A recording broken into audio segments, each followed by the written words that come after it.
एक गांव में एक बहुत ही गरीब ब्राह्मण रामाधीर रहा करता था, जो गांव में भिक्षा मांगकर अपना गुजर बसर किया करता था। एक दिन वो कुछ बासी रोटी लेकर अपनी झोपड़ी में आता है, तो उन बासी रोटियों को देखकर उसकी पत्नी गुस्से में बोलती है, अरे रे, आज भी तुम बासी रोटियां लेकर आ गए। अरे, आज भी मुझे बासी रोटियां ही खानी पड़ेंगी। आय हाय, पूरा दिन गांव में भिक्षा मांगकर बस ये बासी रोटियां ही लेकर आए हो तुम। हे भगवान, न जाने वो कौन सा दिन होगा जब तुम मेरे लिए भिक्षा में कुछ अच्छा लेकर आओगे। रामाधीर बोलता है, अरे भाग्यवान, अब चुप भी हो जाओ। गांव वाले भिक्षा में जो मुझे देते हैं मैं तुम्हारे लिए ले आता हूँ। भाग्यवान, अब तुम ही बताओ मैं क्या करूँ। पत्नी बोलती है, अरे चुप करो तुम, जब भी देखो बस यही बोलते रहते हो। आखिर कब तक खाऊं ये बासी रोटियां। देखो, अगर तुम कल सुबह भिक्षा में मेरे लिए कुछ अच्छा नहीं लाए तो अच्छा नहीं होगा, बता देती हूँ। बेचारा रामाधीर अपनी पत्नी की ऐसी बातें सुनकर बहुत दुखी हो जाता है। अगली सुबह वो फिर से गांव में किसी के द्वार पर भिक्षा मांगने जाता है। रामाधीर बोलता है, अरे कोई है, भिक्षा दे दो मुझ गरीब ब्राह्मण को। तभी एक बुढ़िया अपनी झोपड़ी से निकलकर उसके सामने आती है। बुढ़िया कहती है, अरे कौन हो तुम? देखने से तो भिक्षुक नजर आ रहे हो, लेकिन मैं तुम्हें क्या दे सकती हूँ भला? मेरे घर में तो बस कुछ चावल के दाने ही बचे हैं बेटे। चावल बहुत कम है, उसमें तो तुम्हारा पेट नहीं भरेगा। रामाधीर कहता है, अरे नहीं नहीं अम्मा, मैं ज़्यादा की अपेक्षा कभी नहीं करता। तुम्हारे घर में जो भी थोड़े बहुते चावल बचे हैं मुझे दे दो, मैं उन्हीं में अपना पेट भर लूँगा। बुढ़िया कहती है, अच्छा ठीक है बेटा, मैं अभी लेके आती हूँ। वो चावल के दाने लेने गई, जिसके बाद चावल के दाने लाकर रामाधीर को दे देती है। बहुत बहुत धन्यवाद अम्मा।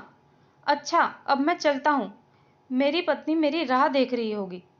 इतना कहकर रामाधीर वहाँ से चला जाता है। रास्ते में ये सोचते हुए जाता है कि आज तो मैं अपनी पत्नी को ये चावल ले जाकर दे दूंगा। बेचारी बासी रोटियां खा खा कर ऊब गई है, आज तो खुश हो जाएगी वो। रामाधीर इसके बाद अपनी झोपड़ी में जाता है। पत्नी कहती है, अरे आ गई तुम, इतनी देर कहाँ कर दी आज? मैं कब से तुम्हारी राह देख रही थी। आज भिक्षा में क्या लाए हो? क्या आज भी बासी रोटियां तो नहीं उठा लाए? रामाधीर कहता है, अरे भाग्यवान, ये देखो, आज भिक्षा में मैं तुम्हारे लिए चावल के दाने ले आया हूँ। आज इन्हें पकाकर ही भोजन बना लो। पत्नी चावल के दाने देखकर बोलती है, अरे सिर्फ इतने से चावल के दाने? इतने में क्या होगा? तुम्हें तो ठीक से भिक्षा मांगनी भी नहीं आती। जो कोई भी भिक्षा में जो भी दे देता है उसे ही लेकर आ जाते हो। इस गांव में तुम्हारी तरह के और भी भिक्षु हैं, खूब झोली भर भर कर भिक्षा लेके जाते हैं, और एक तुम हो, लेकिन तुम्हें तो कुछ कहना ही बेकार है। अब मुझे ये चावल के दाने ही बनाने पड़ेंगे भोजन में। मेरी तो किस्मत ही फूट गई है तुमसे शादी करके।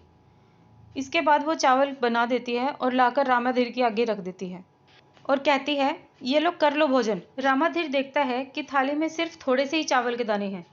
ये देखकर वह बोलता है, अरे भाग्यवान, ये तो मैं तुम्हारे लिए लाया हूँ, मैं भोजन नहीं करूँगा, इन्हें तुम ही खा लो। मुझे तो भिक्षा में आज भोजन मिल गया था तो मैंने वही खा लिया, इसे तुम ही खा लो भाग्यवान।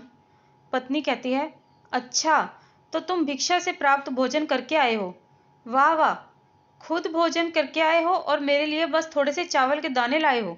न जाने कब वो दिन आएगा जब आप मेरे लिए कुछ अच्छा सा और बहुत सारा भोजन लेके आएंगे। हाँ हाँ, अब आपको कहाँ आवश्यकता होगी इस भोजन की। खैर जाने दीजिए, अब मैं ही खा लेती हूँ इनको। और इसके बाद वो थाली के सारे चावल खा लेती है। रामाधीर चुपचाप उसे खड़ा देखता रहता है। अगले दिन रामाधीर फिर से गांव की तरफ भिक्षा मांगने निकल जाता है और फिर से उस बुढ़िया माँ के द्वार पर जाके भिक्षा मांगता है। भिक्षाम देहि, भिक्षाम देहि। उसकी आवाज़ सुनकर बुढ़िया झोपड़ी से बाहर आती है और कहती है, कौन है? अच्छा, तो फिर से आ गया। लेकिन बेटा, मेरे पास तो आज खुद ही खाने के लिए कुछ नहीं है, मैं तो खुद ही भूख से मरी जा रही हूँ, मैं तुझे कहाँ से दूंगी बेटा? रामाधीर कहता है, अरे ये तुम क्या बोल रही हो अम्मा? क्या आपने कुछ नहीं खाया? रामाधीर अपने झोले में देखता है तो उसमें बासी रोटियां पड़ी होती हैं। रामाधीर वो बासी रोटियां उस बुढ़िया को दे देता है और बोलता है, अरे अम्मा, मेरे पास तुम्हें देने के लिए और कुछ तो नहीं है, सिर्फ इन बासी रोटियों के, तुम इन्हें ही खा लो। बुढ़िया रोटियां देखकर बोलती है, अरे हाँ बेटा, क्यों नहीं, मुझे तो बहुत ज़ोरों से भूख लगी है। ला दे, ये बासी रोटियां ही मुझे दे दे। इसके बाद रामाधीर अम्मा को बासी रोटियां दे देता है। बूढ़ी अम्मा बड़े चाव से बासी रोटियां खा लेती है और बोलती है, वाह बेटा वाह, तेरी बासी रोटियां खाकर तो मेरी आत्मा को शांति मिल गई। वाकई तो एक नेक दिल इंसान है। आज तूने बासी रोटियों से ही सही, लेकिन मेरी भूख मिटा दी बेटा। मैं तुझे कुछ देना चाहती हूँ, तो रुक, मैं अभी आई। इसके बाद बूढ़ी अम्मा एक छोटा सा संदूक अपने साथ लेकर आती है और उसमें से एक चमकता हुआ मोर का पंख रामाधीर को दे देती है। बुढ़िया कहती है, ये ले बेटा, ये जादुई मोर पंख मैं तुझे देना चाहती हूँ। ये कोई साधारण मोर पंख नहीं है बेटा। तू कोई भी एक इच्छा इस मोर पंख से बोलेगा तो वो अवश्य पूरी होगी। बेटा, अब मैं तो बूढ़ी हो चुकी हूँ, मेरी तो कोई इच्छा नहीं रही, लेकिन मैं ये तुम्हें देना चाहती हूँ बेटा। इस जादुई मोर पंख से तुम अपनी एक इच्छा पूरी कर सकते हो। रामाधीर ये सुनकर बहुत खुश हो जाता है। रामाधीर बोलता है, क्या सच में अम्मा, तुम सच बोल रही हो? अगर ऐसा है तो मैं ये जादुई पंख अपनी पत्नी को दूंगा। आज तक मैं अपनी पत्नी को कुछ नहीं दे पाया। इस जादुई पंख को पाकर वो बहुत खुश हो जाएगी। अच्छा अम्मा, अब मैं चलता हूँ। बुढ़िया कहती है, अच्छा ठीक है बेटा, जैसे तेरी मर्जी। इसके बाद रामाधीर वो जादुई पंख लेकर जंगल के रास्ते अपने घर जा ही रहा होता है कि तभी वो देखता है कि जंगल में एक जगह एक आदमी बहुत बुरी हालत में बैठा रो रहा होता है।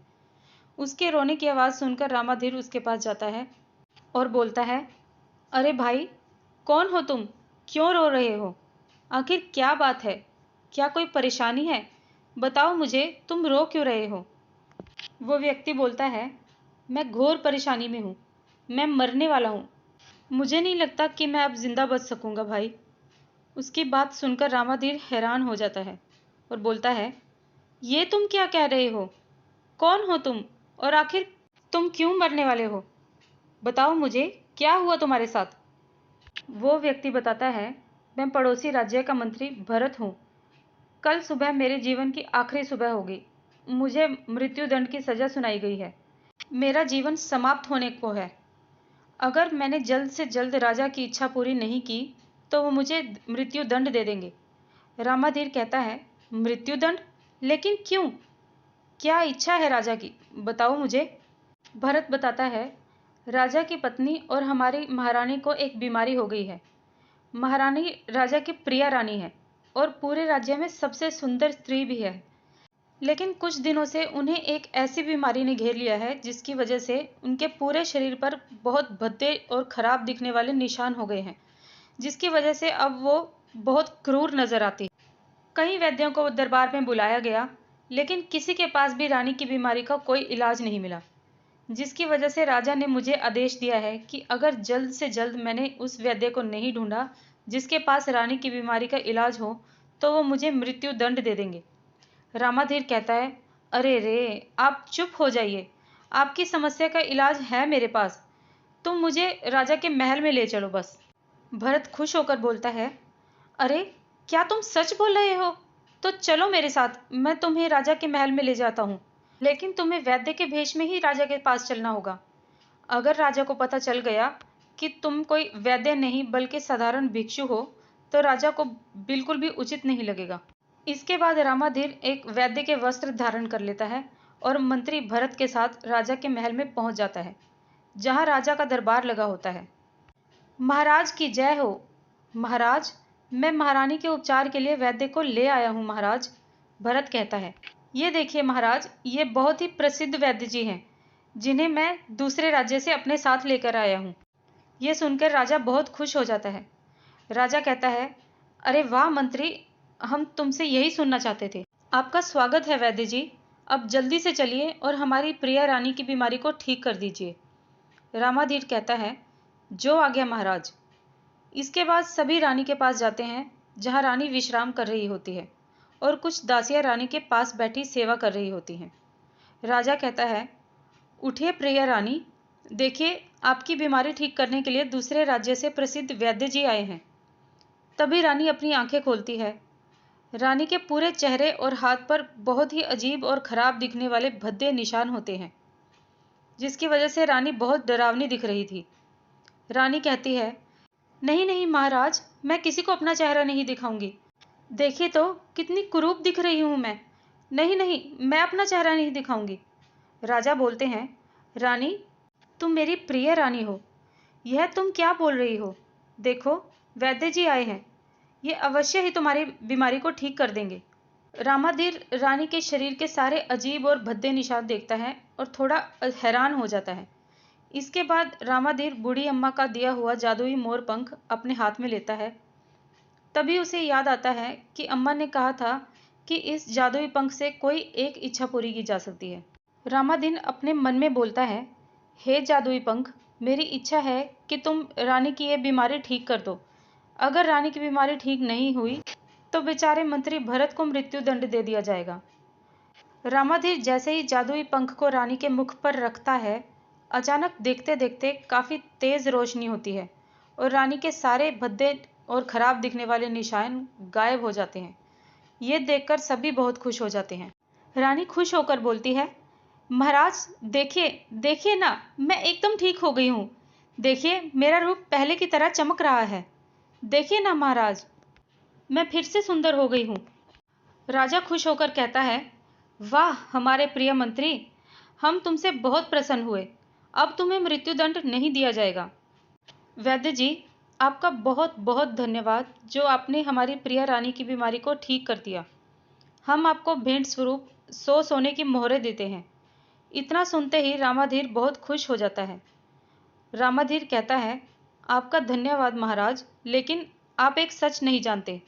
मैं कोई वैद्य नहीं हूँ, बल्कि एक साधारण सा भिक्षु हूँ। आपके मंत्री ने मुझे रानी की दशा के बारे में बताया, तो मैं मंत्री को मृत्यु दंड से बचाने के लिए यहाँ आपके महल आ गया। राजा उसकी बात सुनकर थोड़ा हैरान हो जाते हैं। मंत्री कहता है, जी महाराज, मैंने आपसे झूठ बोला था। ये कोई वैद्य नहीं बल्कि एक साधारण भिक्षु है। मुझे माफ़ कर दीजिए महाराज। राजा कहते हैं, हमने तुम्हें माफ़ कर दिया। तुम्हारे इस झूठ से हमें आज ये सीख मिलती है कि एक साधारण सा भिक्षु भी अपने ज्ञान से बहुत बड़ा हो सकता है। व्यक्ति का कर्म ही उसे बड़ा बनाता है। रामाधीर को सोने की 100 मोहरें दी जाती हैं, जिसे लेकर वो अपने घर चला जाता है। उसकी पत्नी देखती है और बोलती है, अरे कहाँ चले गए थे आप? मैंने आपको कहाँ कहाँ नहीं ढूंढा। तब रामाधीर उसे सारी बात बताता है। पत्नी कहती है, अरे क्या आप सच बोल रहे हो? मुझे माफ़ कर दीजिए जी, मैंने आपको कितना भला बुरा कहा और आपने पलटकर मुझे कभी एक शब्द तक नहीं कहा। आप सच में बहुत ही नेक दिल और ज्ञानी इंसान हैं। मुझे माफ़ कर दीजिए। रामाधीर कहता है, मैंने तुम्हें माफ़ कर दिया भाग्यवान।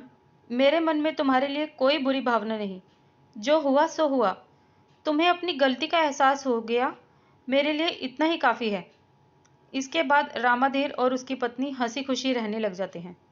इस कहानी से आपको क्या शिक्षा मिलती है, नीचे कमेंट बॉक्स में हमें ज़रूर बताएं। मेरे इस चैनल को सब्सक्राइब करें, इस वीडियो को लाइक करें और अपने फ्रेंड्स और फैमिली के साथ इसे शेयर भी करें। धन्यवाद।